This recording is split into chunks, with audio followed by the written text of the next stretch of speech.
buenas. A nombre del doctor Felipe Ávila, director del Instituto Nacional de Estudios Históricos de las Revoluciones de México, agradecemos que nos acompañen el día de hoy a este foro titulado Encabezada por Francisco Madero, que ha sido uno de los ejes principales de estudio de esta institución. Hoy nos acompañan tres destacadas y destacados especialistas en el estudio regional de la Revolución Mexicana para abordar un tema que nos parece importante estudiar, que es el impacto de la revolución en las comunidades indígenas. Tradicionalmente, la revolución se ha abordado a partir de sus figuras y caudillos importantes. No podemos dejar de resaltar los estudios que nos han legado grandes historiadores como John Womack Jr. y su clásico Zapata y la Revolución Mexicana, o el otro estudio clásico de la historiografía, Pancho Villa, del maestro Katz, por mencionar solo algunos títulos, los cuales enfocan en hacer un análisis social a partir de la figura central. Afortunadamente, para el campo historiográfico, en los últimos años, nuevos estudios sobre la revolución han salido a la luz, lo cual ha permitido enriquecer el conocimiento y el panorama que tenemos sobre la revolución mexicana. En un ejercicio de trueque o de inversión que nos propone la historia social, no son ya los grandes personajes, los grandes caudillos, el objeto de estudio principal de los historiadores, sino otros actores anónimos que han sido parte fundamental de estos procesos históricos. Mujeres, campesinos, obreros, sectores populares y comunidades indígenas, entre muchos otros. Hoy tengo el honor de estar acompañado de este foro de tres destacados historiadores que a través de sus temas de estudio nos brindarán un panorama local del impacto de la Revolución Mexicana en tres áreas geográficas del país: el sur oaxaqueño, el centro náhuatl hablante y el norte sonorense del país. En este mismo orden, vamos a abrir el foro con Baruch Martínez, que es un especialista chinampero originario de San Pedro Tláhuac y es licenciado y maestro en Historia por la Universidad Nacional Autónoma de México y actualmente se encuentra realizando su doctorado en la misma institución con el proyecto titulado La Chinampa en Llamas, conflictos por el territorio y zapatismo en la región de Tláhuac, 1894-1923. Baruch Martínez ha sido profesor de lengua y cultura náhuatl en la Universidad Autónoma de la Ciudad de México y en el Instituto de Educación Media Superior de la Ciudad de México. Algunos de sus trabajos publicados son La alegría de la muerte y el dolor de la vida, Día de Muertos de San Pedro Tláhuac, la iglesia de Tláhuac y el proceso de evangelización de las comunidades indígenas, así como artículos como Entre Canales y Ahuejotes, las chinampas de Tláhuac, en el libro coordinado por Jorge Legorreta, Chinampas de la Ciudad de México, y Revolución en el Lago, el zapatismo en los pueblos lacustres del sur de la Cuenca de México. Sin más preámbulo, le cedemos la palabra a Baruch Martínez. Muchas gracias. Ken nanomachinoa, nanuehuachichi, naquehuan, antechmoctilia y panin tlahuiltlapa, intitotia internet, tlahualcuia, macehualcopa, inantlastolzin, in aquehuanchitzin, tiquincuitia zapatistas, Guanayuquinohuasca. ¿Cómo están? Buenas tardes a todos los que hoy nos están escuchando por medio del internet. Los saludo en lengua náhuatl, la lengua materna de los que llamamos zapatistas. Asha ni panin tonalin nigneki no con tlazoscamatis y nasquehuan oquichihque inin tlacanenchipulistli, igual noyuki nigneki non tlactos y panin teotlastli, initech zapatistas, macehualtin, huan nahuatlastuli. Y finalmente quiero agradecer a las personas que hicieron posible esta reunión, también expresarles que yo me voy a referir básicamente al zapatismo, su relación con la lengua náhuatl y las comunidades indígenas que llamamos, o en lengua náhuatl Macehualdi. Entonces, en primer lugar, quiero destacar que los estudios tradicionales acerca del zapatismo ha habido una negación constante acerca de la participación indígena en la Revolución Mexicana y en específico pues en el sector de lo que llamamos Revolución del Sur o las tropas que estuvieron dentro del Ejército Libertador del Sur. Es decir, tradicionalmente en la historiografía se negaba la participación indígena o se ha negado la participación indígena y esto comenzó desde los estudios clásicos del zapatismo de Jesús Otel Inclán, por un lado, John Womack, que sigue una tendencia similar, Samuel Bronk, que recientemente, hace unas décadas, publicó también trabajo sobre el zapatismo, y finalmente con Felipe Ávila. Digamos, esta primera línea es una línea que ha mantenido una negación en torno a la participación indígena y en torno a los orígenes nahuas de la Revolución Suriana. Y por el otro lado tenemos una tendencia en la historiografía que poco a poco ha ido reconociendo, aproximadamente desde los años 70 y hasta nuestros días, esta participación indígena, esta filiación mesoamericana del zapatismo, y esto debido sobre todo a que estos especialistas del zapatismo tuvieron un contacto más directo o abrevaron de las fuentes directas de los participantes del Ejército Libertador del Sur a través de las entrevistas que, como sabemos, se realizaron en la década de 1970 con los veteranos zapatistas. En esta otra línea interpretativa del zapatismo figuran, por ejemplo, como el pionero de todos estos estudios, Salvador Rueda, posteriormente Catalina o Catherine Giao, con sus estudios sobre corridos zapatistas, y finalmente el estudio más completo que se ha hecho hasta la fecha, que es la tetralogía llevada a cabo por Francisco Pineda Gómez, en donde se reconoce la participación o la afiliación mesoamericana dentro del Ejército Libertador del Sur. Y en primer lugar me voy a referir precisamente a la lengua náhuatl que ha sido, como dije al principio, la lengua materna de estos guerrilleros zapatistas y que desgraciadamente en la historiografía se había venido negando su existencia al interior de las filas del Ejército Libertador del Sur. Desde Sotelo Inclán, pero sobre todo desde John Womack, quien afirmó, basado en una tesis de maestría en geografía, que solamente el 9% de la población total del estado de Morelos hablaba lengua náhuatl. Sin embargo, estudios recientes han venido a mostrar que esta cifra fue una mala lectura de los censos de 1900 y 1910, y estudiosos como, por ejemplo, el lingüista danés Magnus Farao Hansen, afirman que alrededor del 70-80% de la población de Morelos para 1910 hablaba y entendía la lengua náhuatl, ¿no? Entonces, lo que hay que decir aquí y aclarar es que la lengua náhuatl tuvo una preeminencia mucho mayor de lo que se ha reconocido tradicionalmente en la historiografía. Y esto no es algo baladí, o sea, no es algo tampoco que haya sido superado. Tomemos, por ejemplo, el trabajo más reciente de Samuel Bronk, en donde él mismo dice que John Womack estaba en lo cierto, y que en los calles y los valles morelenses, ¿no?, de Cuernavaca y de Cuautla, la lengua náhuatl prácticamente no tenía ningún papel ya vigente por esos años, o en la obra, en la introducción, más bien larga introducción que John Womack reelaboró, escribió para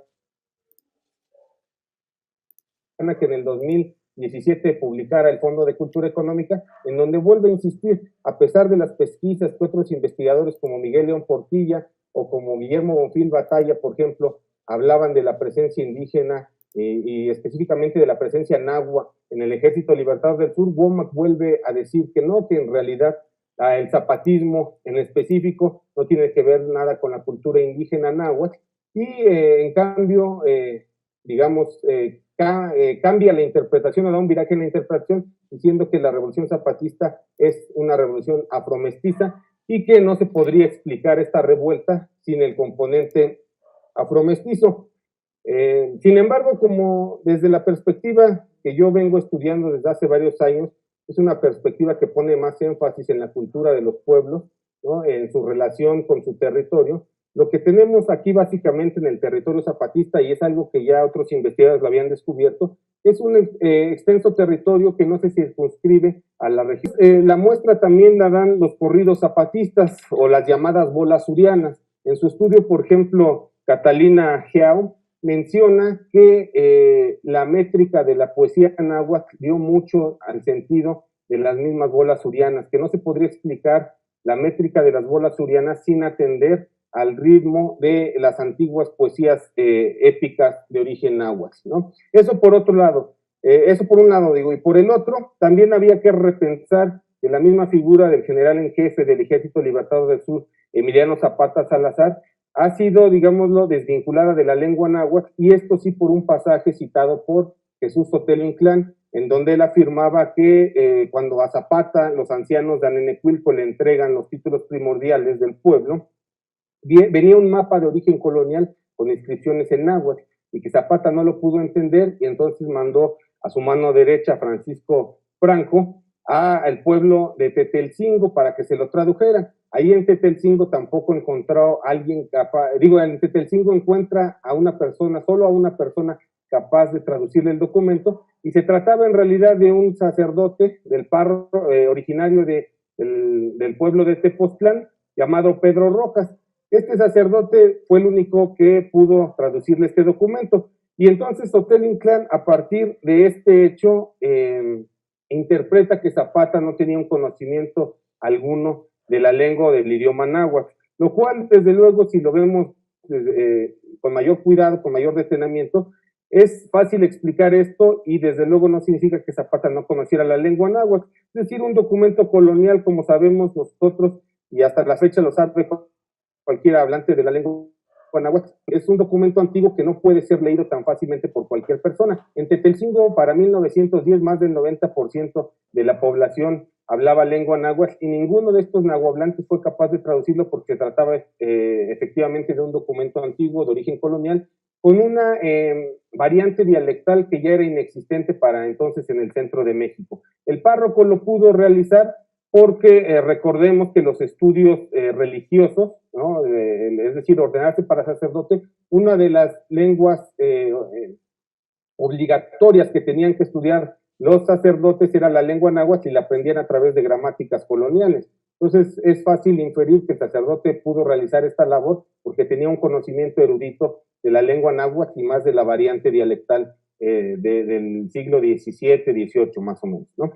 Entonces, hay 3 testimonios por lo menos que de gente contemporánea a Zapata que nos afirman enfáticamente que él se presentó en sus pueblos hablando lengua náhuatl, y así se dirigió a los habitantes para invitarlos a unirse a las filas del Ejército Libertador. Uno de ellos fue de la nahuablante milpaltense, conocida con el nombre de Luz Jiménez, quien en su libro de Porfirio Díaz a Zapata, editado por Fernando Orcasitas, señala precisamente que hacia 1912 más o menos llegaron las tropas revolucionarias a Milpalta, y el general en jefe Emiliano Zapata se dirigió al pueblo de Milpalta en lengua náhuatl, y lo dice explícitamente, y también dice explícitamente que los zapatistas que lo venían acompañando, todos ellos hablaban en idioma náhuatl y se entendían bien con la variante dialectal de Milpalta.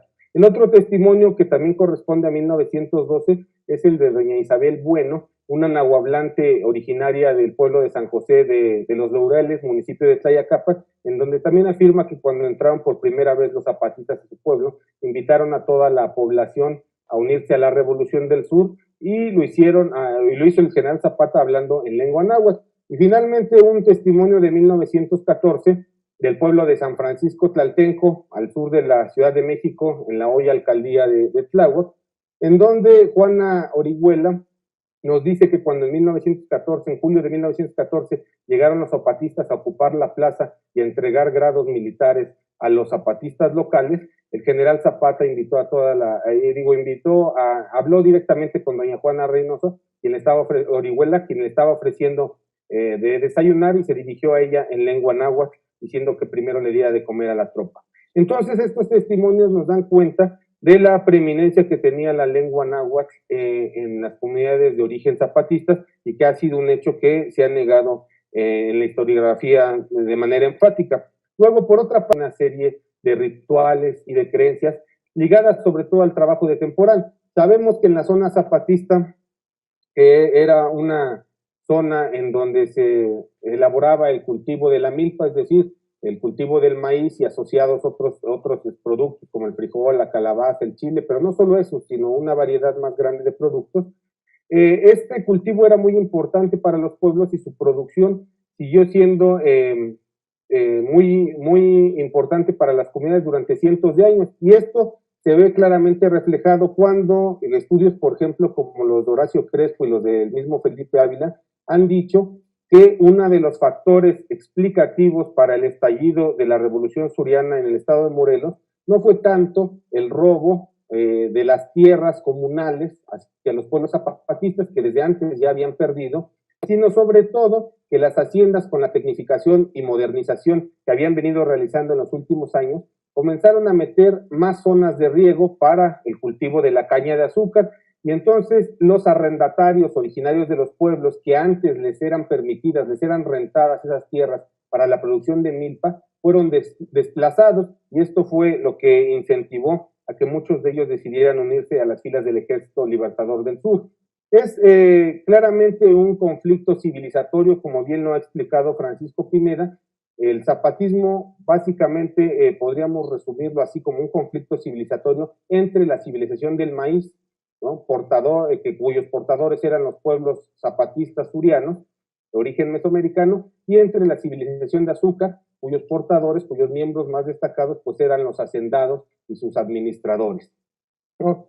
Entonces, lo que quiero enfatizar acá y recalcar básicamente es que la cultura de todos estos pueblos zapatistas tiene que ver mucho con una cosmovisión mesoamericana que viene de muy antiguo, pero que no se mantuvo estática a lo largo de todos los años, sino cambiante siempre, pero los pueblos tuvieron el control cultural de todas sus prácticas y creencias para ir reelaborando esta cultura a lo largo de cientos de años. Incorporaron a su panteón de deidades a los santos católicos, es decir, hicieron un cristianismo, podríamos decir, mesoamericanizado, y a la par de aquellas entidades antiguas como los Aires, Chaneque o Ahuasque, como les llamaban, que controlaban el tiempo, también estuvieron incluidos los santos, y tenemos muchos testimonios de viejos veteranos zapatistas en donde se menciona la presencia de los santos, por ejemplo, en los combates, cómo los santos ayudaban para que los pueblos ganaran, cómo los santos enojados cuando los carrancistas saqueaban las iglesias,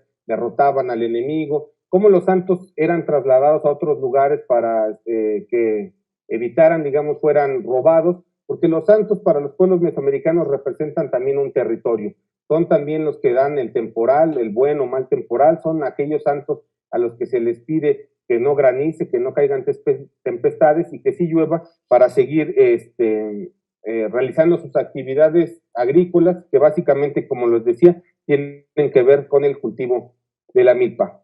Y bueno, finalmente, y ya para concluir y para no alargarme más, es necesario comprender lo que yo les decía sobre la dimensión del territorio que tenía. El territorio que llamamos nosotros el sur, que así se llamaba desde entonces, pues, pero que hoy apenas un grupo de compañeros de la región suriana estamos como fue un territorio ocupado por comunidades de origen náhuatl, ¿no? Simbolizado por estas comunidades, y simbolizado me refiero a sacralizado, es decir, los cerros, los manantiales, los lagos, los ríos, eran vistos por las comunidades de origen zapatistas como entidades sagradas, en donde habitaban este tipo de seres sobrehumanos denominados aires en algunas partes, otros chaneques, la tlanchana, en fin, este tipo de entidades que están relacionadas precisamente con el temporal y que fueron importantes para todas las comunidades de origen zapatista. Y ya y finalmente recordar que en los manifiestos zapatistas en lengua náhuatl que fueron publicados en 1918, ahí los traductores nahuablantes del Ejército Libertador del Sur denominan al territorio, no solo al territorio suriano, sino a todo el territorio nacional, lo definen como Totlalticpagnantzin en Mictoa Patria, es decir, nuestra apreciable madrecita tierra, la que se dice patria. Una idea diferente de pensar a la nación, de pensar al territorio nacional, que apenas estamos descubriendo y apenas estamos explorando estas ideas que que estuvieron dentro del ejército más radical de la Revolución Mexicana y que nos invitan a pensar que el zapatismo no era solo una lucha por parcelas, sino una lucha por el territorio y una lucha por forma de pensar, de vivir, de existir en esta tierra. Y muchas gracias por haberme escuchado. Muchas gracias al maestro Baruch por esta muy interesante intervención y en el que pues, uno podría muy bien subrayar esta cita de Francisco Pineda de que el zapatismo representa un choque de civilizaciones entre una civilización que partía de la premisa del maíz, como muy bien lo comentaba el maestro, en todo aquello que lo englobaba, el territorio, los recursos naturales, inclusive también los santos, y por otro lado, la otra civilización del azúcar. Ahora vamos a darle la palabra a Tatiana Pérez Ramírez. Ella es doctora y maestra en Historia por el Colegio de México. Tiene una maestría en Estudios Latinoamericanos y una licenciatura en Ciencia Política y Administración Pública por la Facultad de Ciencias Políticas y Sociales de la Universidad Nacional Autónoma de México. Actualmente es profesora en la Facultad de Ciencias Políticas y Sociales de la UNAM y en la Universidad Iberoamericana Ciudad de México. Ha trabajado en docencia y investigación en la Universidad Autónoma Metropolitana, Unidad Iztapalapa, y en el Instituto de Investigaciones en Humanidades de la Universidad Autónoma Benito Juárez de Oaxaca. Entre sus distinciones destacan la medalla Gavino Barrera 2017 por rendimiento académico en la Facultad de Ciencias Políticas y Sociales de la UNAM, el premio para proyecto de investigación histórica número 6 de 2017, que otorga al Instituto Nacional de Estudios Históricos sobre las Revoluciones de México, y el primer lugar del premio Citibanamex Anastasio Sarabia de Historia Regional Mexicana 2018-2019 en la categoría de tesis de doctorado. Les cedo la palabra, doctora. Hola, buenas tardes. Comienzo con un agradecimiento por abrir este foro y ver a la Revolución Mexicana desde una perspectiva distinta, desde los grupos indígenas. También expreso mi gratitud pues, por la invitación para hablar en este espacio sobre Oaxaca. Y creo que en este caso es importante mencionar el contraste de lo conocido y lo trabajado, de lo que el colega Baruch Martínez ha hablado del caso de los zapatistas, ¿no? Y de toda la historiografía que hay en Morelos sobre este movimiento armado. Y por otro lado, bueno, mencionar que Oaxaca no se encuentra, digamos, tan trabajado y conocido. Así que en esta presentación voy a hablar en primer bloque sobre Oaxaca, la revolución en el contexto, para dar datos generales. Un segundo bloque va a ser sobre estos participantes sociopolíticos, ¿no? Los indígenas en Oaxaca.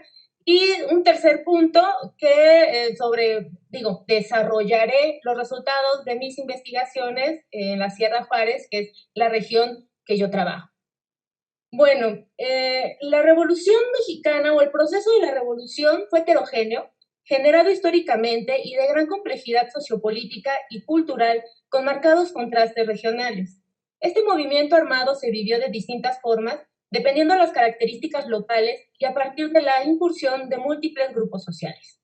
Esto sucedió en Oaxaca, un estado en donde no se dieron grandes movilizaciones campesinas con demandas agrarias, ni tampoco hubo un movimiento obrero organizado. En algunas descripciones históricas se llegó a hablar de los campesinos pasivos, grupos reaccionarios o contrarrevolucionarios que estuvieron en oposición a los gobernadores Benito Juárez Maza y Miguel Bolaños Cacho, y contra el presidente Francisco I. Madero y el primer jefe Venustiano Carranza. Esta interpretación se construyó debido a la escasa maderista y a la gestación de un movimiento opositor a Carranza encabezado por los caudillos serranos que reclamó la soberanía del Estado de 1915 a 1920. En la historiografía oaxaqueña se conoce como el movimiento de la soberanía. Y bueno, para ir ilustrando esta exposición, voy a compartirles esta presentación en donde, bueno, digamos, este trabajo habla sobre esa participación política de los pueblos de la Sierra Juárez y presentarles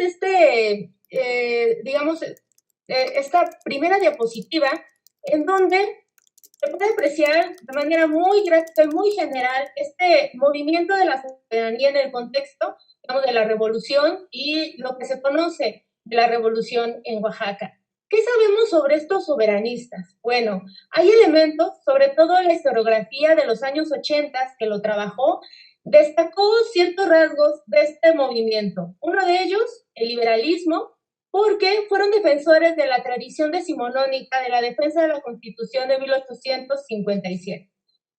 Otro más, el caudillismo. Aquí estuvo muy fuerte la presencia de los caudillos regionales que venían del siglo XIX y un ejemplo muy claro se dio con la Sierra Juárez y el caudillo Guillermo Menfue. Un tercer punto es el federalismo, es decir, la defensa de la autonomía del Estado y la oposición a la centralización del poder político. Y aquí yo agregaría un elemento que si bien no está, digamos, ausente de la historiografía de los años 80, tampoco lo enfatizan tanto, y sería la situación de la etnicidad, es decir, la composición de estos grupos armados y de este movimiento por grupos indígenas, digamos en este caso, zapotecos, chinantecos y mixtecos, que son los que yo observo en mi investigación. ¿Cuál es lo importante, digamos, de destacar en este caso? Bueno, la población indígena en esta revolución que se dio en Oaxaca, como, digamos, un elemento muy importante de la construcción del Estado mexicano. Ahora bien, hablar sobre los indígenas y la población indígena en Oaxaca en sí es un trabajo que ha sido muy rico. Yo solamente aquí menciono de manera muy general algunos autores de la historiografía que hablan de los indígenas en el siglo XIX e inicios del siglo XX. No me regresaría hasta el periodo colonial, que por suerte es muy rico el trabajo que hay en Oaxaca. Aquí presento solamente algunos de los temas de los trabajos sobre indígenas, grupos indígenas, población indígena en este periodo. Yo solamente aquí quiero destacarles sobre todo lo que corresponde a la revolución y poner énfasis en el peso demográfico de la población indígena en Oaxaca, su relevancia en las actividades productivas, también su papel con relación a la tenencia de la tierra y a la contribución fiscal. Y esto nos conecta a el siguiente punto, que ya, digamos, viéndolo de manera más precisa, sería ver a estos grupos en la revolución. ¿Y qué sucedió con esta población? Que esa es una de las preguntas en 1910 y este levantamiento armado. La historiografía, y como había mencionado y regreso a la anterior, de la revolución se encuentra Paul Gardner, especialmente, junto con el maestro Francisco José Ruiz Cervantes, Francisco. Bajo un antropólogo que trabajó, digamos, en inicios, sobre todo un texto muy importante. Lo que ellos veían en este periodo, sobre todo en los años 80, que fue el momento, digamos, boom de ver esta historia regional y el paso de Oaxaca, no veían o analizaron a los indígenas, sino la participación de los campesinos. Y esa es, digamos, una diferencia en el sentido del enfoque o el análisis que se está haciendo recientemente y que, bueno, es también motivo de este foro. Se veían a los campesinos, su relación con los caudillos, estos caudillos porfirianos, que vienen, digamos, de esta tradición decimonónica muy porfiriana, en el caso de la Sierra Juárez, se debatía su actividad o su pasividad, qué tan activos o pasivos habían sido.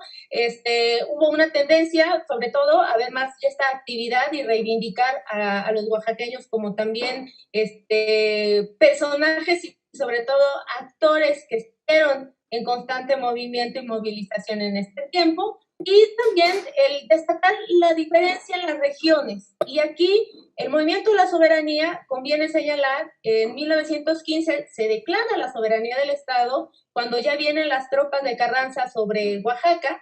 Entonces, bueno, digamos, es un acto de rebeldía de los oaxaqueños, de estos soberanistas, y hay dos sedes muy importantes. Por un lado está la Mixteca, y por el otro lado está la Sierra Juárez.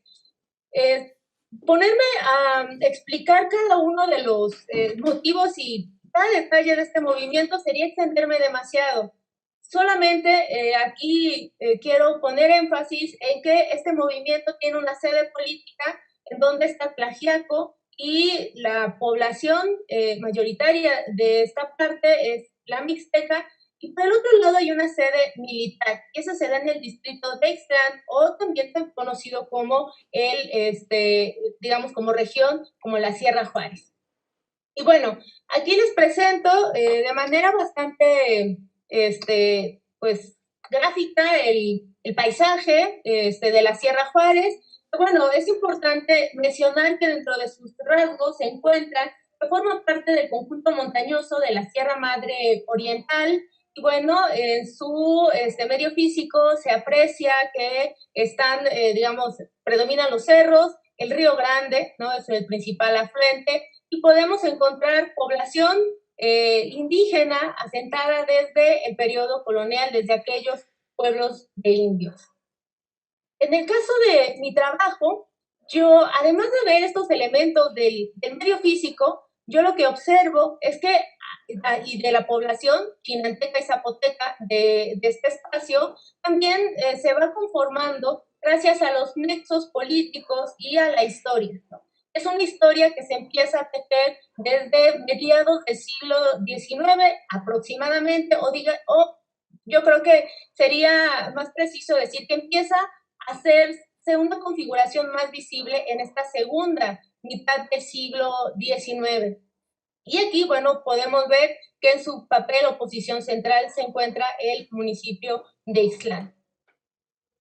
¿Qué pasa en la revolución? Y aquí ustedes ven una imagen. Este es el oficial Pedro León, el capitán, perdón, del batallón Sierra Juárez, porque algo muy interesante de este periodo es que los serranos, si bien hay ciertas movilizaciones en la Sierra Juárez en 1910 o intentos de un levantamiento armado y disturbios en una fábrica de textiles, no participan de manera directa hasta 1911, cuando Benito Juárez Maza fue gobernador del estado de Oaxaca y convocó a estos serranos a la organización de una milicia, y es el batallón Sierra Juárez. Aquí ven, digamos, en la primera compañía a el dirigente junto con sus oficiales, y aquí con un mapa que elaboré hace ya bastante tiempo, se puede ver cómo fue distribuido este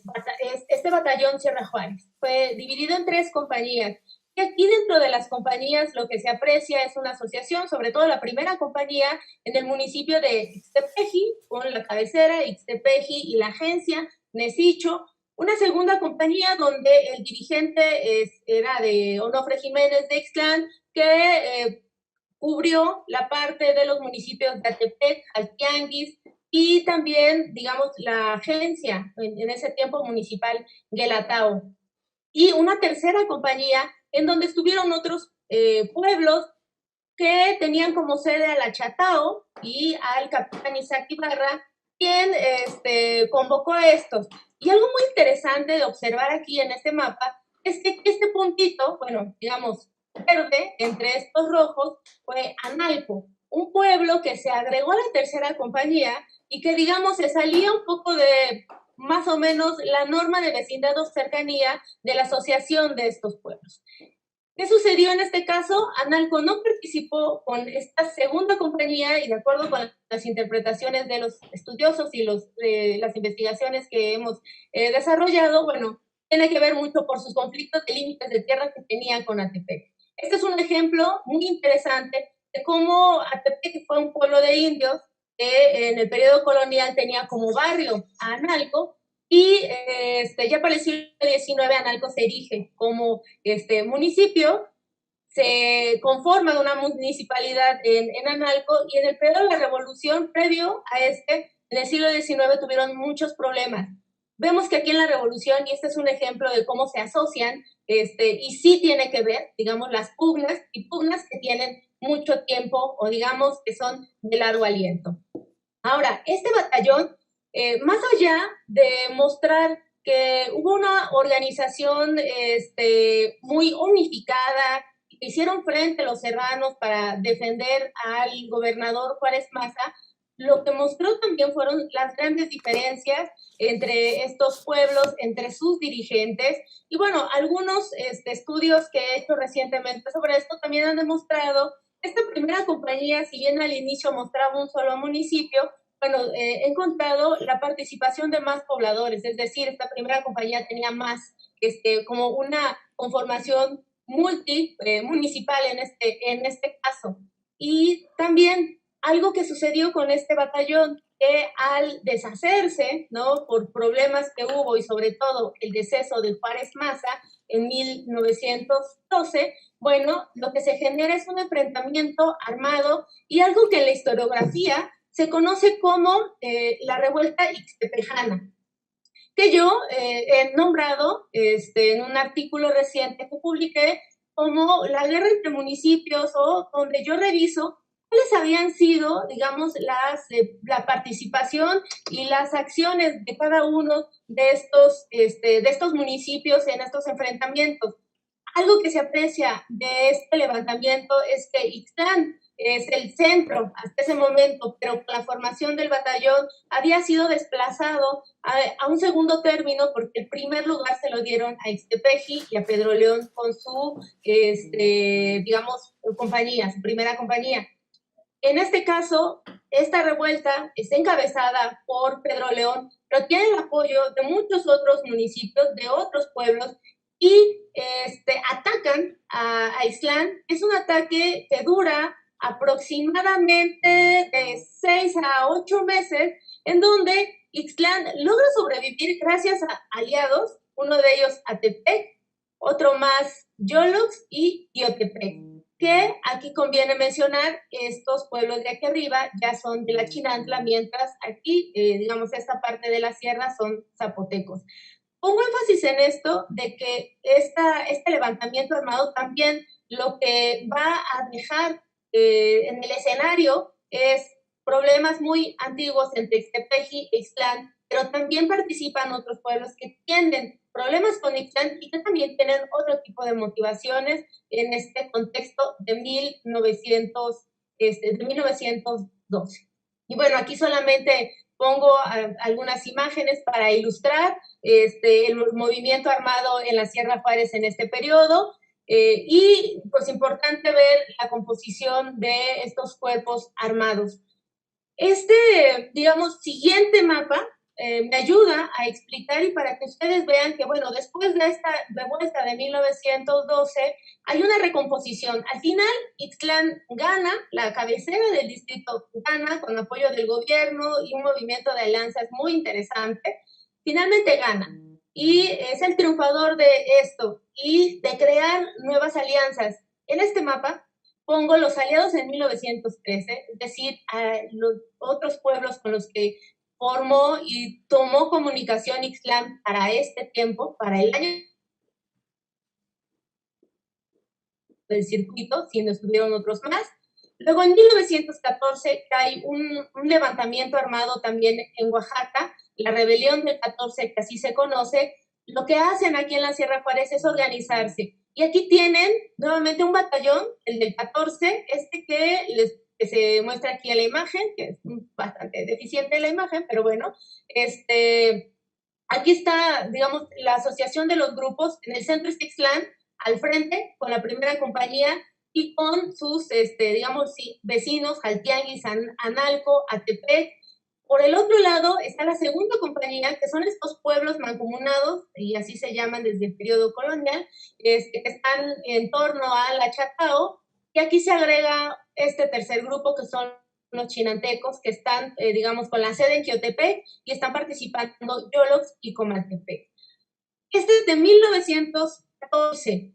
Más adelante, en que del 15 se vuelve y se agregan más puntos, digamos, de alianzas en este caso.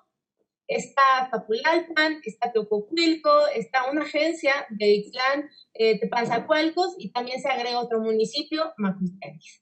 Este escenario, lo que empieza a mostrar y lo que intento expresar con este mapa es cómo se van configurando las alianzas en estos grupos, en estos años de avance de guerra, pero como mencionaba, en el 15 es el inicio o la declaración del movimiento de la soberanía, se hace preparándose para que los oaxaqueños enfrenten la invasión de las tropas constitucionalistas o, digamos, de los carrancistas, la División 21.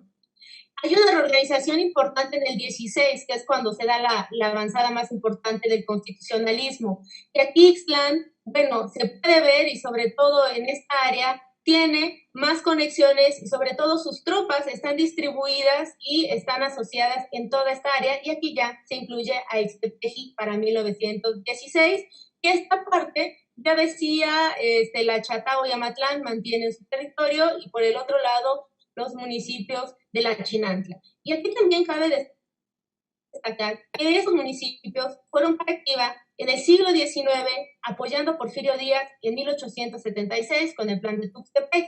Y algo muy importante a destacar de esta región es que en su historia también tiene una importante movilización en el periodo de la Guerra de Reforma y la formación de las Guardias Nacionales. Entonces, bueno, con esto, digamos, pongo algunos ejemplos de cómo se organizaron los municipios en este periodo. Y bueno, las consideraciones a las con estos ejemplos, y que bueno, también se desarrollan más en mi trabajo, en mi investigación y lo que estoy haciendo recientemente, es que estas agrupaciones de la revolución tienen antecedentes del siglo XIX, es decir, no empieza una organización en el siglo XX ni en 1910 es cuando los grupos indígenas empiezan a organizar, no, sino que ya vienen de tiempo atrás, están organizados y están armados, incluso hay jerarquías y hay líderes que vienen del periodo de la guerra, entonces eso también no hay que dejarlo de lado.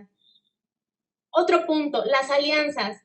Hacen alianzas en momentos de guerra de invasión o cuando tienen algún enemigo en común, pero eso también depende mucho de la coyuntura, ¿no? Y yo creo que aquí es importante ver la forma en que se pueden asociar de una manera bastante pragmática.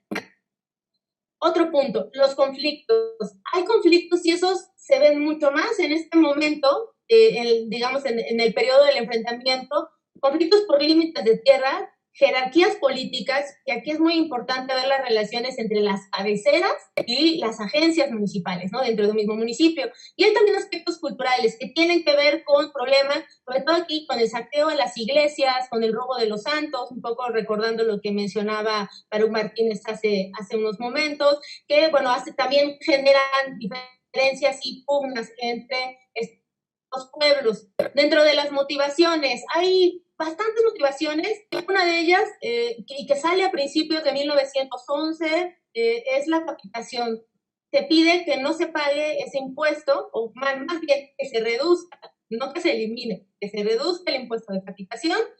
Luego también hay problemas si es la oposición a los caudillos porfirianos. También hay un reacomodo local en estos, digamos, dirigentes.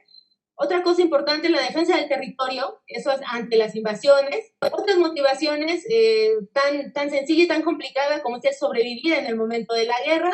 Y algo más que sale también en estos momentos de guerra, cuando hay desplazamientos de la población, son buscar ventajas frente a otros. Y aquí vemos que cuando se mueve la población, interesante de este análisis es que no necesariamente hay alianzas étnicas, no.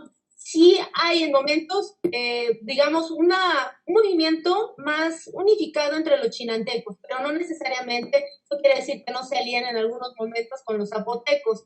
Como mencionaba, las motivaciones son de diversa índole y bueno, yo creo que aquí yo ratifico aquello que han dicho varios historiadores, que la revolución es solamente un momento de la vida de los pueblos, ¿no? De una vida muy larga, de resistencia, de persistencia. Entonces, bueno, este es, digamos, uno de los momentos y lo enfrentaron de manera bastante pragmática y adaptándose. Y ya finalmente, yo mencionaría aquí la importancia del municipio, y como ustedes escucharon en mi exposición, yo hablé de los municipios y de cómo se organizaron.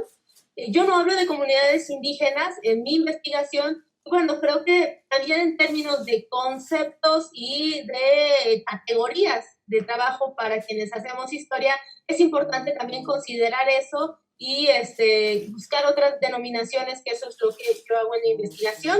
Y bueno, agradezco mucho el tiempo y su atención. Gracias.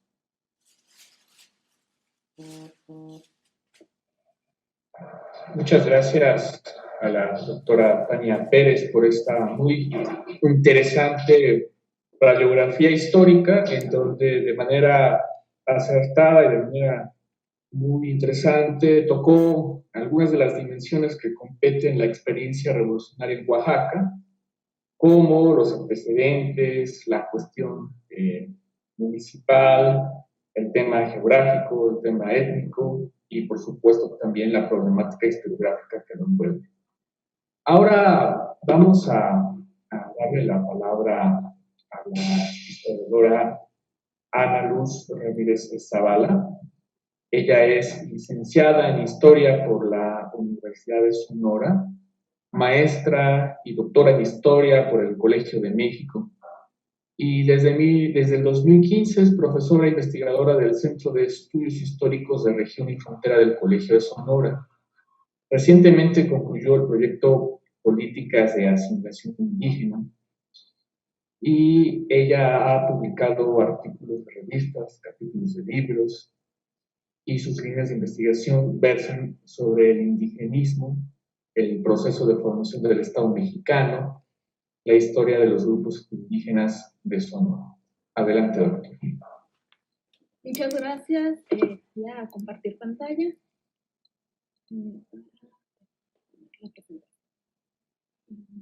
Y bueno, también me uno a los agradecimientos a los organizadores por la invitación y también por la creación de este espacio que nos permite hablar de otros actores, ¿no? En un proceso ya muy estudiado y conocido como es la Revolución de México y sobre todo desde la visión regional, ¿no? Bueno, voy a iniciar la presentación y me voy a permitir leer porque siento que así controlo mejor el tiempo, a ver si es cierto. Bien.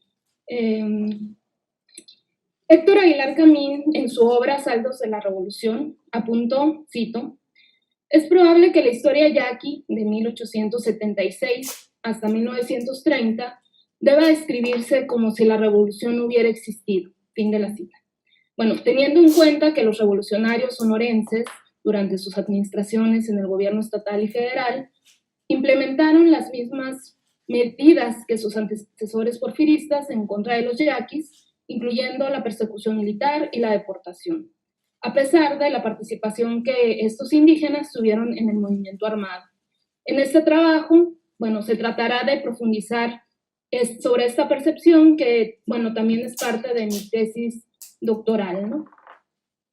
La tribu yaqui, grupo indígena que habita al sur del estado de Sonora, históricamente protagonizó levantamientos y guerras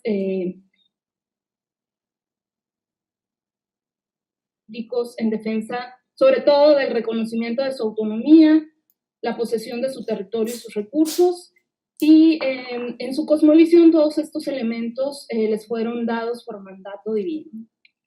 Aunque el descontento entre los yaquis se dio en diversos momentos y presentó motivaciones distintas, historiográficamente se habla de la Guerra Secular del Yaqui, periodo que comprende desde 1825 con el levantamiento de Juan Banderas y finaliza, bueno, algunos lo llevan al año de 1926, en lo que se conoce como la última campaña del Yaqui, al ser la postrera ocasión en que el gobierno mexicano enfrentó a este grupo con las armas.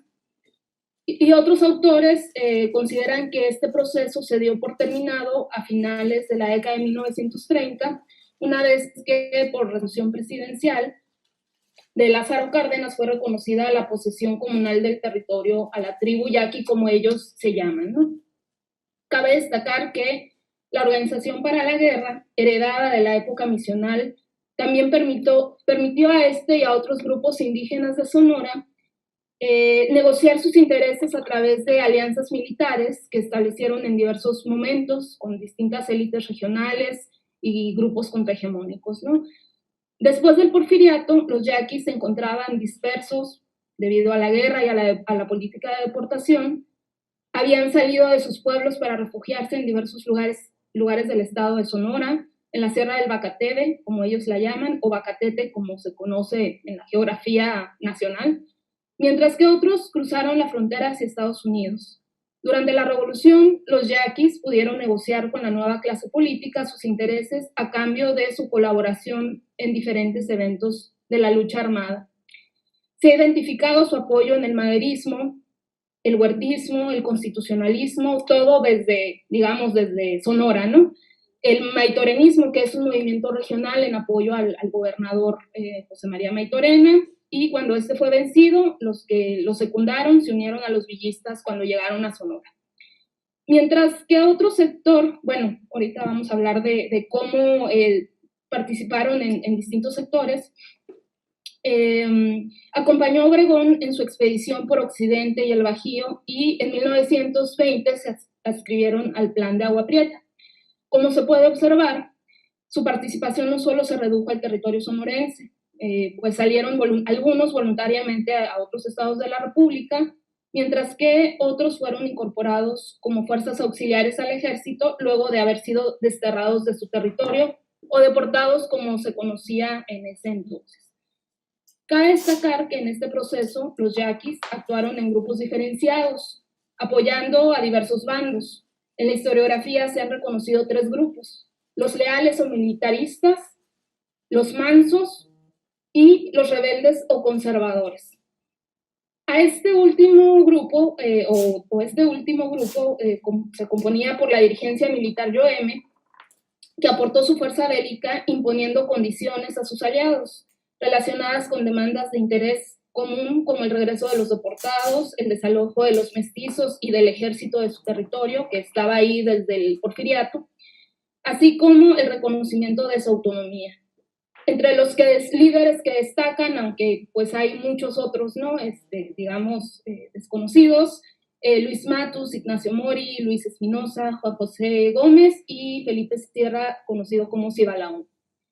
La participación de los yaquis en algunos hechos de armas de la revolución no implicó relaciones pacíficas con las autoridades de entonces. Más bien fue un periodo de reacomodos políticos, de estira y afloja, entre la dirigencia militar indígena y diferentes revolucionarios sonorenses. Madero, desde la obra La Sucesión Presidencial, mostró interés por resolver lo que entonces se conocía como el problema del yaqui, y durante la administración de José María Maitorena se dieron varias conferencias de paz, 3 para ser específico, pero al final estos arreglos no llegaron a concretarse porque hubo un sector yaqui que no estuvo de acuerdo con el último convenio, lo que llevó al gobernador de Sonora a planear nuevamente una campaña militar en 1912 que no llegó a concretarse por el levantamiento orozquista que tuvo mucha influencia en la sierra sonorense. La muerte de Madero y el desconocimiento del gobierno de Victoriano Huerta por los gobernadores de Sonora y Coahuila permitió a la dirigencia yaqui establecer nuevas negociaciones. A través de diversos agentes como Fructuoso Méndez, este grupo pactó su participación en las luchas por la soberanía de Sonora y por el regreso a la constitucionalidad. Otros grupos yaquis que durante el golpe de Estado dado por Huerta se encontraban adscritos al gobierno mexicano, como Francisco Urbalejo, Luis Bule, entre otros, después se pasaron al bando constitucionalista. Por su parte, la gente de José Amarilla, Silino Morales y otros acompañaron a Obregón, Salvador Alvarado, Ramón Besosa, Juan G. Cabral y Benjamín Gil en sus expediciones fuera del territorio sonorense. Mientras que los yaquis conocidos como conservadores destacaron por su participación en distintas batallas en el sur de Sonora, en Guaymas específicamente, como en la de Santa María y Santa Rosa. Hacia finales de 1915, de nueva cuenta se puso en marcha otra campaña de pacificación que consistió en la creación de un marco legal para mantener controlada a la población yaqui, en donde se negaba la ciudadanía a los rebeldes y en el que se sancionaba a los hacendados y a los comerciantes que apoyaran con refugio y venta de armas a los indígenas. También se hicieron censos de trabajadores y se expidieron pasaportes con el objetivo de controlar la movilidad de los indígenas y sobre todo para identificar a aquellos que mantuvieran relaciones con los rebeldes, ¿no? Además de la campaña militar y de deportación que más o menos inició entre 1917 a 1919. A pesar de esto, en 1920, nuevamente a través de Fructuoso Méndez, la dirigencia yaqui decidió apoyar el plan de Agua Prieta. Su participación consistió en resguardar la integridad de Adolfo de la Huerta en su viaje a la Ciudad de México y también permanecieron ahí durante su presidencia, ¿no?, provisional. Fructuoso Méndez es quien se ve sentado junto a Obregón y de pie en el centro aparece el general Ignacio Mori y a mi derecha el general Luis Espinosa. Se considera que en el marco del plan de Agua Prieta se concretó el pacto entre la dirigencia yaqui y los revolucionarios sonorenses para hacer cumplir las anheladas demandas de la tribu. Algunas de estas peticiones fueron parcial y temporalmente cumplidas durante las administraciones de los sonorenses, pero por su organización militar, los yaquis representaban una amenaza para el régimen si llegaban a establecer alianza con alguno de los varios grupos detractores del gobierno, a la sazón de lahuertistas, militares, cristeros, entre otros. En estos años se reconoció a las autoridades tradicionales indígenas, se les dio provisiones de vida, se les pagó un sueldo como soldados de línea, se reconstruyeron algunos de sus templos. Gracias a esta conciliación, los yaquis comenzaron a reocupar sus pueblos y a descender de la sierra en donde habían permanecido refugiados de manera intermitente desde el Porfiriato. No obstante, el fomento de la agricultura comercial continuó, lo que trajo como resultado la colonización del valle, el aumento de la población indígena y mayor presencia institucional. En 1926, los delahuertistas en el exilio establecieron contacto con el general yaqui Luis Matus para solicitar su participación en el movimiento que estaban planeando. Se pretendía que los indígenas tomaran una ciudad fronteriza de Sonora para que Adolfo de la Huerta pudiera regresar al país y encabezar el movimiento. La insurrección fue descubierta en ciernes por el gobierno federal, iniciando nuevamente una campaña militar en contra de la tribu yaqui. Esta se prolongó durante un año y terminó con la deportación de las autoridades civiles y militares yaquis. Los individuos que representaban a estas últimas habían sido los encargados de mediar con las autoridades regionales y federales desde la primera década del siglo XX. Cabe mencionar que el destierro de estos fue un hecho sin precedentes que debió de modificar sus relaciones de poder. En los años posteriores, los yaquis que permanecieron en el estado comenzaron a regresar paulatinamente al valle. La inestabilidad política del periodo conocido como Maximato volvió a jugar a favor de aquellos, estableciéndose un nuevo convenio de paz en 1929, en el que se acordó el establecimiento nuevamente de colonias militares agrícolas. Más adelante, el carácter de conciliación y pacificación de la administración cardenista repercutió positivamente en las relaciones entre los yaquis con los distintos órdenes de gobierno. Así, en el imaginario colectivo, prevalece la idea de que durante la administración presidencial de Lázaro Cárdenas se hizo justicia a los yaquis por su participación en la... Hubo otras acciones previas o paralelas a la resolución con la que se trataba de dar solución al llamado problema del yaqui. En este tenor se establecieron escuelas rurales en diferentes pueblos del valle y un internado indígena en Bicam para la formación de maestros. El programa educativo consideraba actividades formativas como deporte, cine, conferencias y enseñanzas de oficios e industrias, aunque aquel no fue popular entre la población originaria por la asistencia de alumnos mestizos a las escuelas y la desconfianza que las instituciones oficiales generaban en la tribu, ¿no?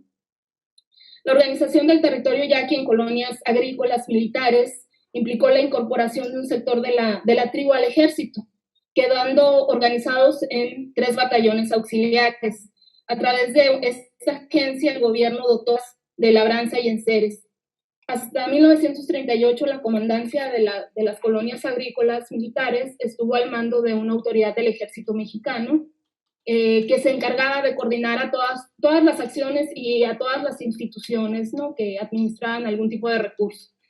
Se debe considerar que con la fundación de las colonias en el Yaqui también se pretendía controlar militarmente a los indígenas, introducir nuevos patrones de asentamiento y posesión de la tierra, así como promover la colonización.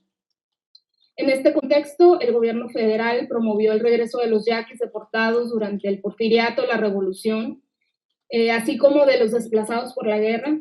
También reconoció de facto a las autoridades tradicionales de los 8 pueblos del río a través de diversas acciones como la designación de las zonas de cultivo y agostadero, así como la delimitación de la jurisdicción de cada pueblo por los gobernadores indígenas, además de la atribución para decidir sobre la explotación de los recursos. Por otro lado, se reservó el sitio de las Guásimas y Bahía Lobos como zona exclusiva de pesca para los yaquis a través de la constitución de una cooperativa pesquera, y en 1940 se les otorgó el derecho exclusivo sobre los recursos forestales para aquellos de la Sierra del Bacatete, para aquellos individuos que no recibían sueldo del ejército, con la creación de la cooperativa forestal Tribu Yaqui. Lo que trascendió al dominio público fue el acuerdo presidencial para resolver el problema agrario de la región del Yaqui de 21 de octubre de 1937, con el que se reconoció la posesión de los yaquis sobre la margen derecha del río, la Sierra del Bacatete, y en el que se determinó la operación de diversas instancias para administrar los recursos federales. Y con este decreto se dio posesión virtual de la tierra a los yaquis, lo que significa que el deslinde se llevaría a cabo más adelante. En 1940 se dictó la resolución presidencial de restitución, en la que se reconocía la posesión inmemorial de la tierra de los yaquis, en la que se definieron los linderos, aunque no se estableció la cantidad reconocida, que se calcula en 460,000 hectáreas de agostadero y en 20,000 hectáreas de riego. Además, en este documento se dispuso el derecho a la tribu para disponer del 50% del agua, del almacenamiento de la presa La Angostura que estaba en construcción. Y bueno, el documento también tuvo el carácter de titulación de los terrenos en posesión de este grupo indígena. Por diversas circunstancias e imprecisiones en el marco legal agrario y por el rechazo de las autoridades yaquis a aceptar la resolución por no estar contemplados 2 de sus pueblos, a la sazón Cócoro y Tibaco, así como otras anomalías que se fueron presentando con el tiempo, el deslinde no se concretó. Por otro lado, la centralización del gobierno federal se vio reflejada en la penetración y operación de diversas agencias estatales en el Valle del Yaqui, además del aumento en la competencia y pérdida sobre el control de los recursos, así como modificaciones en su sistema de producción agrícola por la operación del Banco de Crédito Ejidal. También hubo cambios en los aspectos político y ritual debido a la dispersión por el territorio, por las repercusiones que generó la construcción de la presa, que entre otras cosas provocó sequía en algunos pueblos y su abandono temporal por la imposibilidad de cultivar las tierras. La salida sin retorno de los generales yaquis a Veracruz y a otras partes del centro del país, y de alrededor de 1,000 individuos, según las fuentes, obligó a la reestructuración interna del sistema de intermediación de este grupo indígena ante las autoridades mexicanas, pues en adelante se observa la actuación de un representante del gobierno civil indígena o tradicional y además de uno del gobierno militar. Con lo anterior se infiere que se buscaba que las decisiones en los procesos de intermediación no recayeran en un solo individuo. Comentarios finales. Con lo anterior se observa continuidad durante la Revolución y el periodo posrevolucionario del proceso de colonización en el Valle del Yaqui, del fomento al proyecto de agricultura comercial y en el tratamiento que dieron las autoridades estatales y federales a la población indígena, que no solo emuló a sus antecesores porfiristas, sino que pues, además escaló en la contundencia de las maniobras militares. No obstante, la oposición que enfrentaba el grupo en el poder obligó a la clase política a estar dispuesta a negociar con los yaquis, pues se consideraba una carta en la que demandaban el reconocimiento de sus linderos antiguos. Cito: permítanos distraer un momento sus caras ocupaciones para hablar de nuestra raza que ahora más que nunca necesita, le cumplan las promesas que la revolución, consciente de sus deberes, contrajo con nuestro grupo para hacer que positivamente forme parte de la nacionalidad mexicana. Cabe resaltar que en el filo de la resistencia y la negociación, pues, los yaquis han sabido adaptarse a las nuevas circunstancias. Muchas gracias.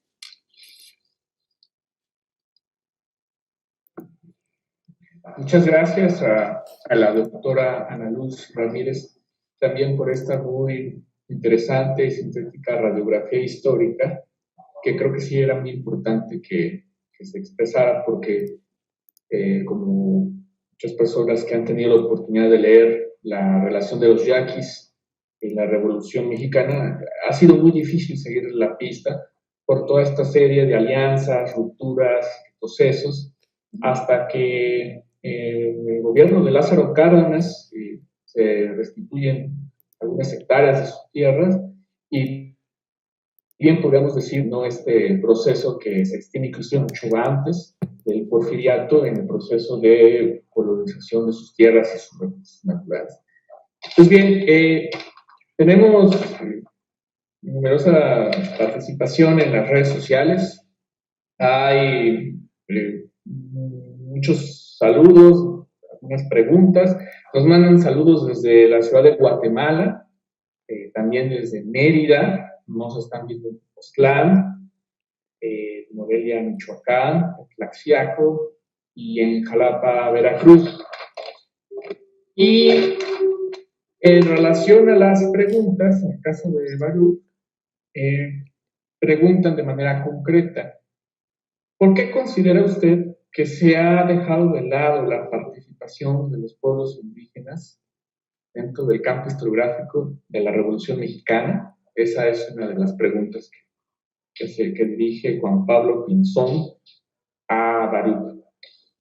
Y también le preguntan a Baruch sobre el programa de Zapata. ¿Tenía reivindicaciones culturales sobre los pueblos nahuas? Esa es una segunda pregunta. Voy a seguir leyendo el resto de las preguntas y después damos paso a responder. A la doctora Tatiana le preguntan: ¿la revolución de 1910 puede considerarse del todo liberal? Yo creo que también se refiere a la Revolución Mexicana en su conjunto, pero pregunta que si se puede considerar liberal, sobre todo tomando en consideración la experiencia de Oaxaca. Y la otra pregunta que también le plantean a la doctora es: ¿cómo se traslada el movimiento a la parte mixteca, específicamente a Tlaxiaco? Esa es una pregunta.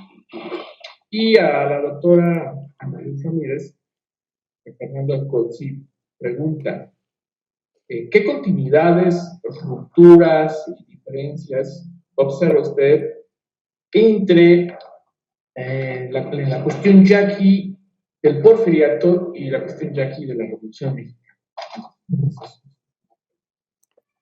Y la otra pregunta es de Gabriela Vázquez Sola: ¿cuál fue la relación entre Adolfo de la Huerta y los yaquis? Estas preguntas.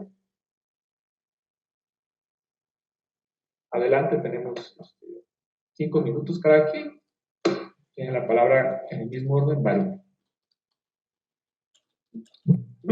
Sí, gracias. Bueno, con respecto a la primera pregunta de por qué se dejó de lado en la historiografía la participación indígena, yo creo que obedece a varios factores, pero uno de ellos, que es básico para comprender esto, no solo la participación indígena en la Revolución Mexicana, sino después en los procesos que vienen en el siglo XX, es por la creación que es, tiene sus antecedentes porfiristas, desde luego, pero sobre todo en la posrevolución, que es la creación del mito del mestizaje, pues, y que continúa muy vigente hasta nuestros días, es decir, la creencia en que los habitantes, los mexicanos, somos todos mestizos provenientes de la fusión de la cultura indígena, ¿no?, cualquiera que sea esta, pues, y la cultura europea o española específicamente. Entonces, porque esto está muy claro en el porfiriato, digamos, o sea, en el porfiriato y sobre todo en la revolución, cuando se hablaba del zapatismo, la prensa y los políticos de la revolución y del porfiriato tenían muy claro que todas estas poblaciones del sur eran poblaciones indígenas, pues se les trataba como tal, ¿no? En la prensa de la capital, cuando los zapatistas toman por primera vez la capital a finales de 1914, la prensa enfáticamente lo dijo así: es la rebelión de los indios en contra de la civilización, es decir, la barbarie en contra de lo civilizado. Sin embargo, esto, con la creación del mito del mestizaje que les decía yo, los pueblos que antes eran identificados como indígenas o como indios durante el porfiriato y la revolución van a ser considerados más bien como mestizos, pues ya no indígenas propiamente, sino mestizos, y este es un problema a nivel conceptual, pues, de las categorías históricas que estamos utilizando. Yo prefiero utilizar más que indígena el término mesoamericano, en la zona en que yo estudio, porque lo mesoamericano da cuenta tanto de la larga trascendencia, es decir, del largo origen de estos pueblos, pero también da cuenta de las adaptaciones y los cambios que han sufrido a lo largo de los siglos por el proceso de dominación colonial. Entonces, prefiero tratar a las poblaciones zapatistas más que poblaciones indígenas como poblaciones mesoamericanas, porque inclusive ellos mismos, dentro de su cotidianidad, no se decían a sí mismos como indígenas, pues en la lengua náhuatl, que era la que hablaban, se consideraban como macehuales, ¿no? Macehualtin, en lengua náhuatl, o en los escritos que hemos visto se consideraban como vecinos de tal o tal otro pueblo, pues a pesar de que hablaran náhuatl, a pesar de que compartieran mucho de la cultura, todas estas poblaciones. Entonces, eso yo creo que es por un lado, o sea, la desaparición de estas poblaciones indígenas por la creación de este mito nacional de que todos los mexicanos en realidad somos mestizos, ¿no? Y finalmente, para contestar la segunda pregunta, las reivindicaciones culturales, esto también de reivindicaciones culturales creo que es muy de nuestro tiempo, pues sería como un poco anacrónico pensar que en el caso del zapatismo o de otros movimientos revolucionarios de hace 100 años hubiera algo como tal, es decir, como reivindicación cultural. Lo que sí había era una reivindicación en cuanto, por ejemplo, a lo político, pero también a lo comunitario, de parte del zapatismo, la reivindicación del municipio, del llamado municipio libre, ¿no? Que de hecho hubo una ley, pues, de libertades municipales que, como han visto los especialistas en el tema, retoma mucho de la idea de las antiguas repúblicas de indios coloniales, las reconceptualiza y las inscribe en un lenguaje moderno y universal que proviene del liberalismo. Entonces, ese énfasis y esa reivindicación hacia que la forma de gobierno más inmediata de los pueblos zapatistas y de todos los pueblos de México, porque estaban luchando, digamos, a nivel nacional el zapatismo, esa reivindicación del municipio libre con sus raíces de origen colonial en la República de Indios y su modernización a través del liberalismo, me parece que sí es una reivindicación, hoy lo podríamos leer nosotros como una reivindicación de tipo cultural, porque el proyecto político del zapatismo le daba mucho peso eso digamos, a una idea de autogobierno o de una acción directa de gobierno por los propios pobladores de cada espacio.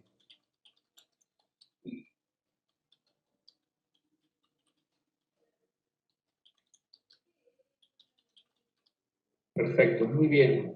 Gracias, Baruch. Tatiana, adelante. Hola, bueno, muchas gracias por las preguntas. Es bastante interesante esta reflexión sobre si fue una revolución liberal. En este caso, el ejemplo del movimiento de la soberanía, si lo vemos en su composición política o digamos ideológica de estos soberanistas, sí se puede rastrear bastante esta, digamos, ideología liberal. Son muy decimonónicos. Hay una defensa a la Constitución de 1857. Cuando se declara la soberanía del Estado en Oaxaca, en en junio de 1915, se habla, ¿no?, de que, digamos, van a declararse soberanos mientras no se reconstituya.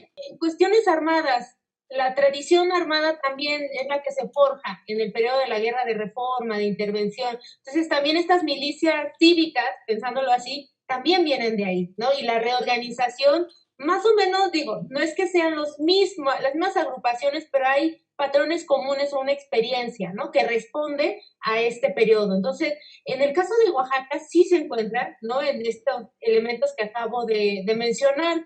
No obstante, algo que yo desarrollo en mi investigación es que, bueno, por un lado son estos ideales y estos planes políticos o documentos políticos que hacen estos dirigentes, ¿no? Estos caudillos regionales del movimiento a la soberanía, ¿no?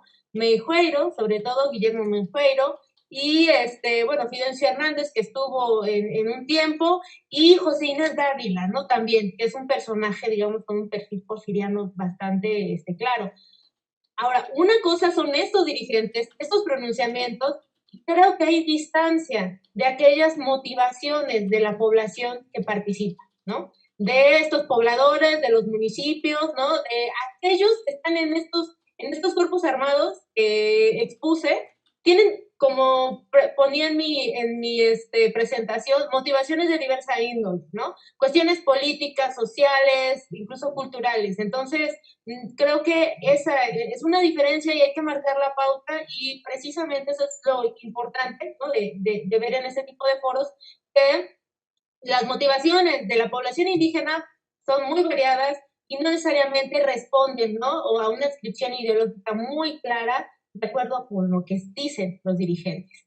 Y por el otro lado, esta pregunta del traslado a Tlaxiaco. Bueno, lo que pasa con esta división que hay cuando las tropas constitucionalistas avanzan hacia Oaxaca, ya para el 16, en lo que hacen estos dirigentes, José Inés Dávila, por un lado, y Guillermo Menjueiro, es decidir a dónde iba a estar la sede política, y se va hacia la Mixteca. Claro, no sin discusiones, ¿no? Entre ellos como dirigentes, pero se ve a Tlaxiaco como un lugar donde esté la sede política y por el otro lado la sede militar en la Sierra Juárez.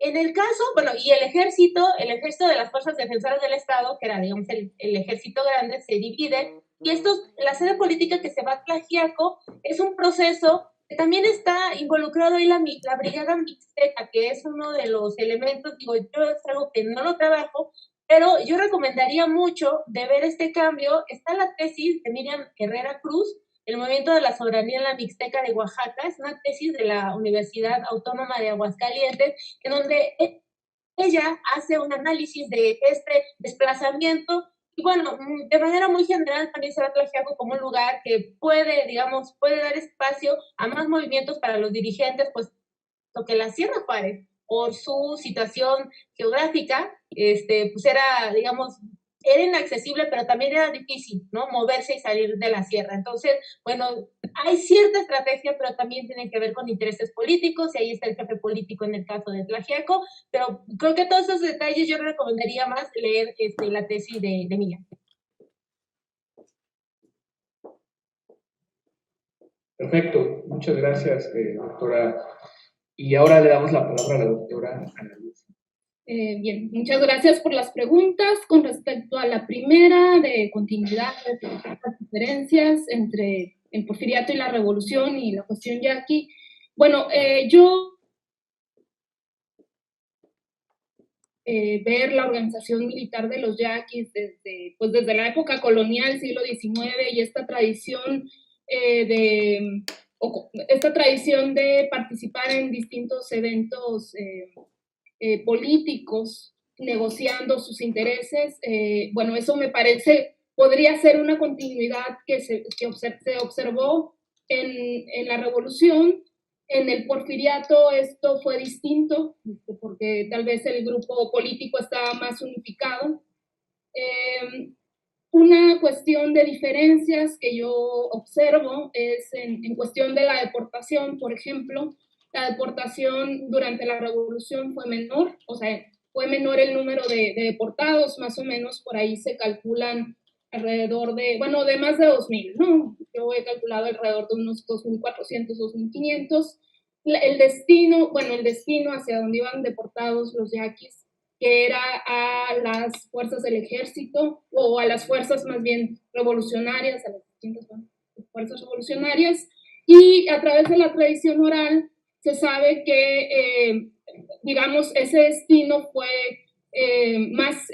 les permitía más libertad de movimiento, digamos, sufrieron menos que cuando fueron a las haciendas enequeneras, ¿no? Como trabajadores del Enequén. En ese sentido, bueno, las fuentes orales refieren que pues estaban en movimiento. También en las fuerzas del ejército normalmente se asignaban a otros yaquis, como fue José Amarillas, Francisco Urbalejo, y de alguna manera pues quedaban como en familia, ¿no? Esto no quiere decir que no sufrieran. También las fuentes orales refieren que pues lo que ellos querían y siempre es regresar a su tierra, ¿no? Esa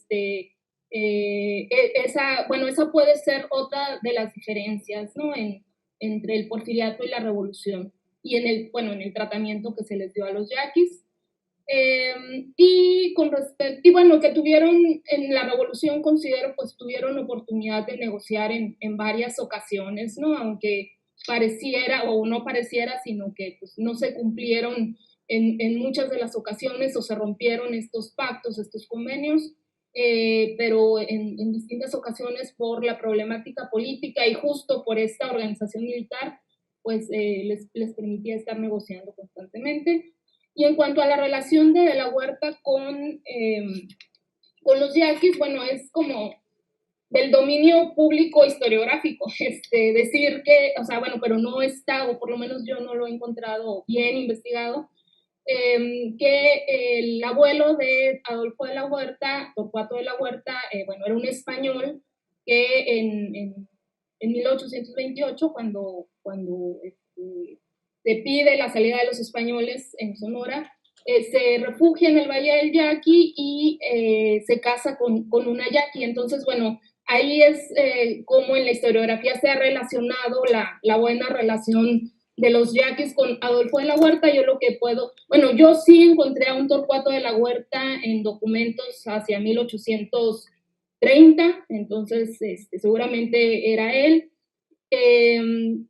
En el Valle del Yaqui, en los pueblos yaquis, ¿no? Como ellos los llaman, los 8 pueblos del río. Y también, bueno, en lo que yo trabajé, pues sí se ve efectivamente que hay una relación más cercana. Adolfo de la Huerta procura, digamos, respetar los convenios, algo que seguramente por este conocimiento o esta cercanía que tuvo de la Huerta con los yaquis, sabía la importancia de los templos, y durante su gobierno en el estado y gobierno como presidente, procura la reconstrucción de algunos de sus templos, ¿no? Entonces, y otros acuerdos, y bueno, también he encontrado, digamos, correspondencia con los líderes, bueno, con la dirigencia militar yaqui, donde le pregunta cómo están. Y bueno, es también muy, creo, sintomático que cuando sucede la rebelión de la Huertista, pareciera que el Valle del Yaqui se cerca y no dejan pasar esta información a los yaquis, ¿no? Y en esa, digamos, en este contexto, a los militares yaquis, Francisco Urbalejo y José Amarillas, se les asciende a generales de división, ¿no? O sea, como, no sé, bueno, yo lo leo como una manera de mantener esa lealtad hacia el ejército mexicano y no, bueno, que no sucumban al delahuertismo, ¿no? Al delahuertismo de 1923, ¿no? Entonces, bueno, ahí creo que este tipo de señales pues nos hablan de que tenía una buena relación con los.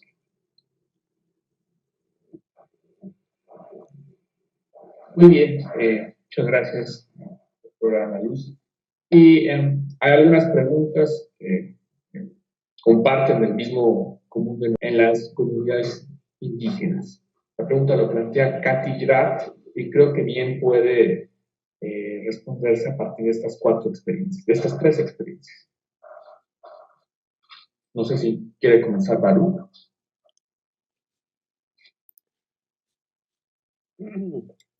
Bueno, en el caso de la zona zapatista, obviamente sí hubo unas serie de transformaciones, perdón, que mejoraron las condiciones de vida de estas comunidades.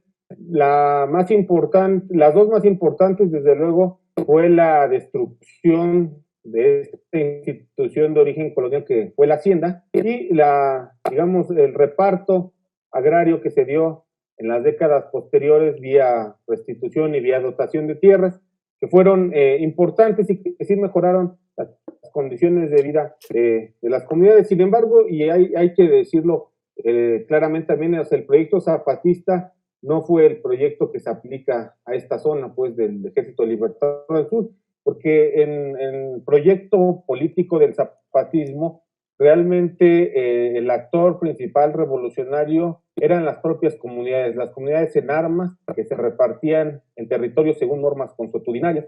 Y en el reparto que hace los gobiernos por revolucionarios, pues básicamente el sujeto principal de cambio es el Estado mexicano, el mismo Estado mexicano que décadas después va a incentivar una producción agrícola, pero de corte capitalista, que es lo que va a ir a lo largo de las décadas hasta nuestros días, empobreciendo las posibilidades para la producción en las tierras que fueron dadas a los campesinos y que posteriormente, digámoslo,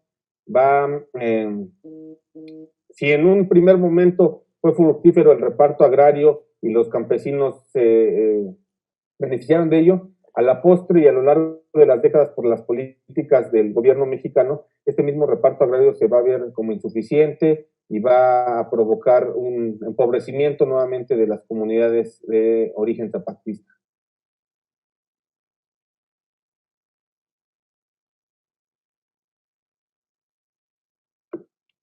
Muchas gracias, Baruch. Doctora Tatiana. Te comentaba si podrías repetirme la pregunta, Víctor, por favor. Sí, con todo gusto. Preguntan, ¿qué tantos cambios sociales realmente existieron a raíz de la Revolución Mexicana en las comunidades indígenas? Pues aquí podría usted hablar en torno a la experiencia de las comunidades en Oaxaca. Bien, sí, muchas gracias. Bueno, lo que sucede en este periodo, digamos, es importante destacar que hay cambios políticos, sobre todo en la organización de la región, es decir, hay preeminencia de Ixtlán, pero después de, digamos, de este periodo armado, pero en alianza con otros pueblos, otros municipios como La Chatao, ¿no? Y también Yolox, Atepec, ¿no? Hay una redistribución de fuerzas después de la revolución. Pero también algo muy importante que ver en el caso oaxaqueño es que la revolución lo que dio a pueblos como Ixtepeji, por ejemplo, fue devastación y un descenso de su población, ¿no? El municipio de Ixtepeji vivió el desplazamiento, ocupación, tomas, saqueos, incendios, así como otros, la misma agencia de Yelatao, el municipio de Analco, ¿no? Vivieron cambios en su población, el número de pobladores en esta región. Y algo que se destaca de esto, o podríamos decir, sobre todo en el caso de Ixtepeji, que fue un pueblo en el periodo colonial que tuvo mucho poder y que fue un pueblo, digamos, con una bonanza económica y también una posición política importante, es que después de la revolución se pierde todo eso, ¿no? Es decir, son como los grandes perdedores y es el caso no brillante, ¿no? De esta revolución en donde, digamos, en oposición a algunos otras regiones del país. Entonces, creo que eso es muy interesante de ver de este caso de la Sierra Juárez en Oaxaca, y algo que también se va de la revolución, hay un descenso, incluso de estos mismos dirigentes serranos, ¿no? Que tienen poder en el 19 y después de la revolución se acaba. Estos dirigentes de los que yo mencioné solamente en el caso de sus pueblos, pero Isaac Ibarra o Onofre Jiménez, que quedan al frente del movimiento de la soberanía ya al final, fueron gobernadores un periodo muy breve de Oaxaca, y de ahí se pierde, digamos, la presencia política, y eso en el caso de estos caudillos y dirigentes, bueno, se pierde. En el caso de los pueblos, varía, no podemos decir que todos ganaron o todos perdieron, hay, digamos, distintas posiciones, pero algo bien interesante y que es un tema de investigación y de discusión es de qué manera el municipio en este tiempo gana o no poder. Ya Baruch mencionaba esta demanda de la defensa del municipio libre, ¿no? Que es algo importante, y fueron de los debates en los años 20, ¿no?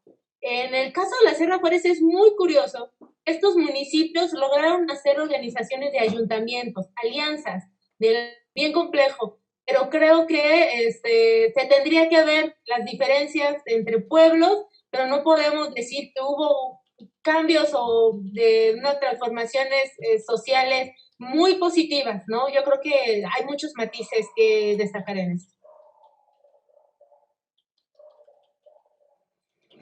Muchas gracias, doctora Tatiana.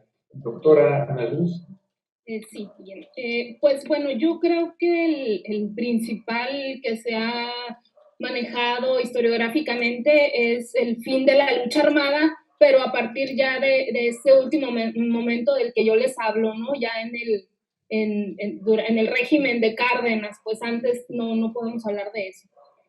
También, o sea, bueno, todo esto de lo que les hablo en ese contexto, el reconocimiento de facto de las autoridades tradicionales, que era algo que les importaba y por lo que habían luchado los yaquis en el siglo XIX, en el que se dan distintas marcos legales que modificaban de alguna manera su estructura, su sistema de autoridad tradicional, ¿no? Y que en el siglo XIX fueron digamos, objeto también de rebeliones, incluso ya en el porfiriato se desconoce, ¿no?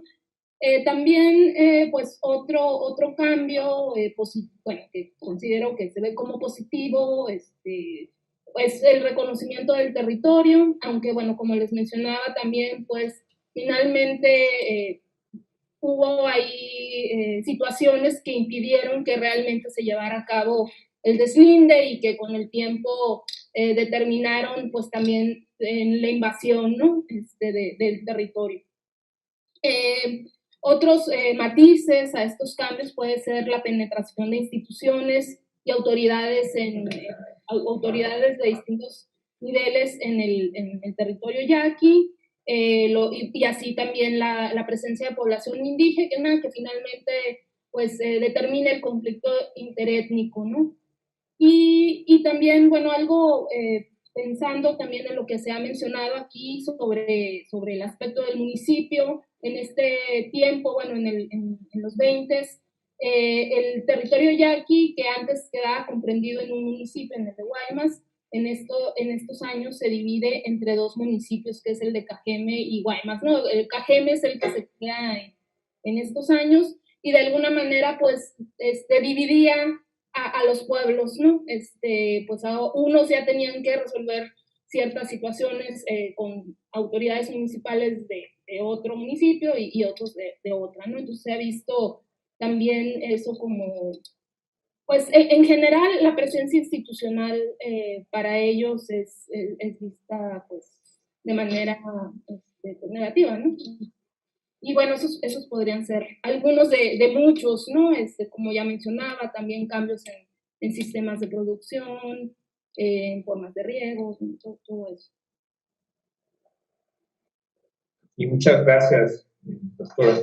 Sí creo que abajo, podemos decir, se encuentra pendiente, y ese es precisamente seguir ahondando en el tema de las comunidades indígenas y la Revolución Mexicana. Entonces, a nombre del doctor Felipe Ávila, director de el INERM, les damos las gracias por haber participado en este foro. Se caen algunas preguntas en el tintero, por cuestión de tiempo tuvimos que sintetizar, pero pues invitamos a todo nuestro público a que consulte nuestras redes sociales y a que se mantengan pendientes de nuestras diversas actividades que vamos a ir anunciando en nuestra cartelera. Y pues muchas gracias, no hay que bajar la guardia, seguimos cuidando Y pues que estén muy bien, el maestro, saludo al maestro Barú, un saludo para la doctora Ana Luz, un saludo para la doctora Tatiana. Muchas gracias. Cuídense mucho y seguimos aquí en Gracias.